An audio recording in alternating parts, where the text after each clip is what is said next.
Ukraine has given pro-Russian separatists a Monday morning deadline to disarm or face a full-scale anti-terrorist operation by its armed forces, raising the risk of a military confrontation with Moscow.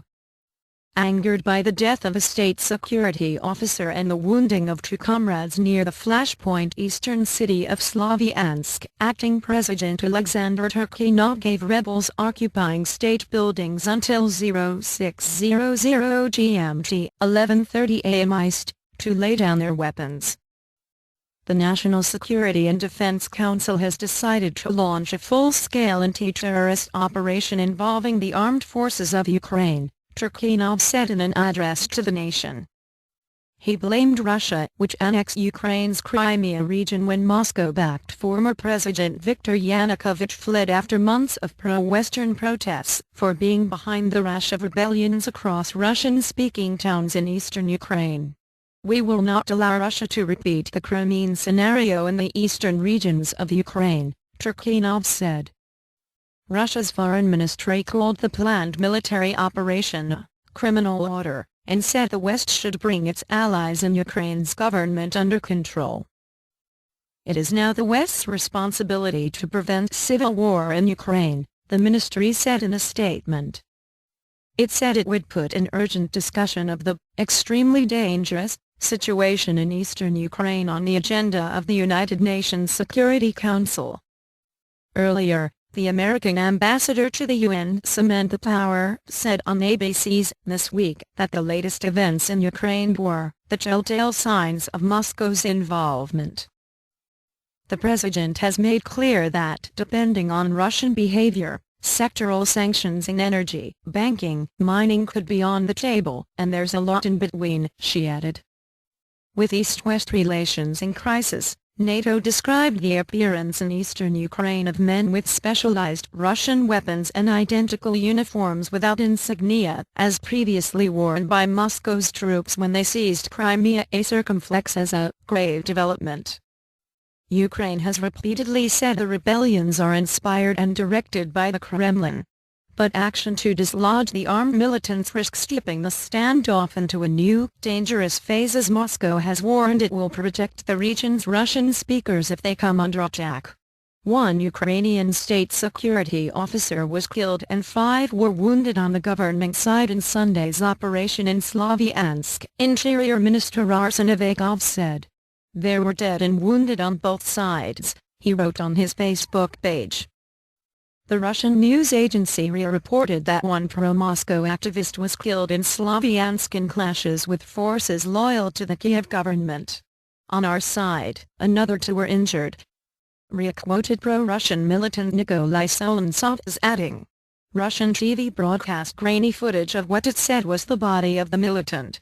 The images, which Reuters could not verify independently, showed a man in black clothes slumped against the door of a car, with a pool of blood between his legs. A rifle lay next to him. Undermining elections. The separatists are holed up in the local headquarters of the police and of the State Security Service, while others have erected roadblocks around Slavyansk, which lies about 150 kilometers from the Russian border. However, details of the fighting remain sketchy.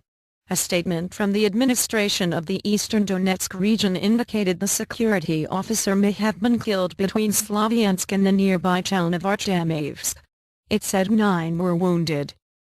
An eyewitness in Slavyansk said a gunman walked up to a car in the city center and fired 4 or 5 shots into it. Video footage from the scene later showed a man being pulled out of the car, either seriously wounded or dead. It was not clear what links the shooting had with the unrest in the town. Kiev accuses the Kremlin of trying to undermine the legitimacy of presidential elections on May 25 that aimed to set Ukraine back onto a normal path after months of turmoil. However, Russian Foreign Minister Sergei Lavrov said Kiev was demonstrating its inability to take responsibility for the fate of the country, and warned that any use of force against Russian speakers would undermine the potential for cooperation, including talks due to be held on Thursday between Russia, Ukraine, the United States and the European Union. Well-organized attackers. Relations between Russia and the West are at their worst since the Cold War due to the crisis that began when Moscow-backed Yanukovych was pushed out by popular protests in February. Moscow then annexed Crimea from Ukraine, saying the Russian population there was under threat. Some Western governments believe the Kremlin is preparing a similar scenario for eastern Ukraine, something Moscow has strenuously denied. In Kramatorsk, about 15 kilometers south of Slavyansk, gunmen seized the police headquarters after a shootout with police, a Reuters witness said. The attackers were a well-organized unit of over 20 men, wearing matching military fatigues and carrying automatic weapons, who had arrived by bus. Video footage showed the men taking orders from a commander. Their identity was unclear. Their level of discipline and equipment was in contrast to the groups who have occupied buildings so far in Ukraine. They have been mostly civilians formed into informal militias with mismatched uniforms. NATO Secretary-General Anders Fogh Rasmussen expressed concern about similarities in some of the rebels' appearance to that of the Russian troops who seized control in Crimea. Calling on Russia to pull back its large number of troops, including special forces, from the area around Ukraine's border, he said in a statement, "Any further Russian military interference, under any pretext, will only deepen Russia's international isolation." NATO has effectively ruled out military action over Ukraine, which lies outside the Western alliance. However, Washington and NATO leaders have made clear they would defend all 28 member states, including former Soviet republics in the Baltic that are seen as the most vulnerable to Russian pressure. NATO allies have beefed up their air and sea firepower in Eastern Europe. The alliance has also cut off cooperation with Russia and stepped up work with Ukraine, including advising its military on reforms and promising to increase joint exercises. With EU foreign ministers due to discuss the crisis in Luxembourg on Monday, Britain called on Moscow to disown the rebels.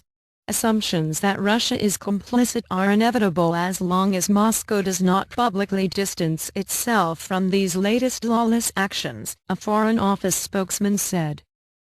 Gas war risk.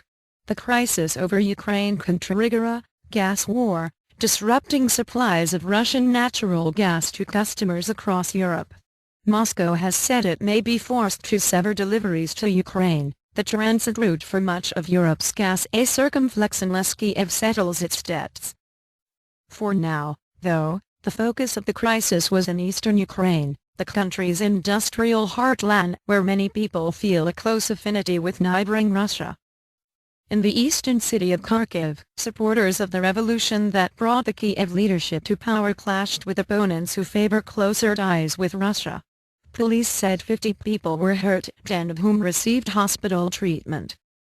In another eastern town, Zaporizhzhia, Interfax news agency said 3,000 pro-European supporters turned out in a unity rally and faced off with several hundred pro-Moscow supporters, many of them waving the Russian flag. "We are ready to defend ourselves," said separatist Vyacheslav Ponomaryev, who said he had taken over leadership of Slavyansk after the city's mayor fled.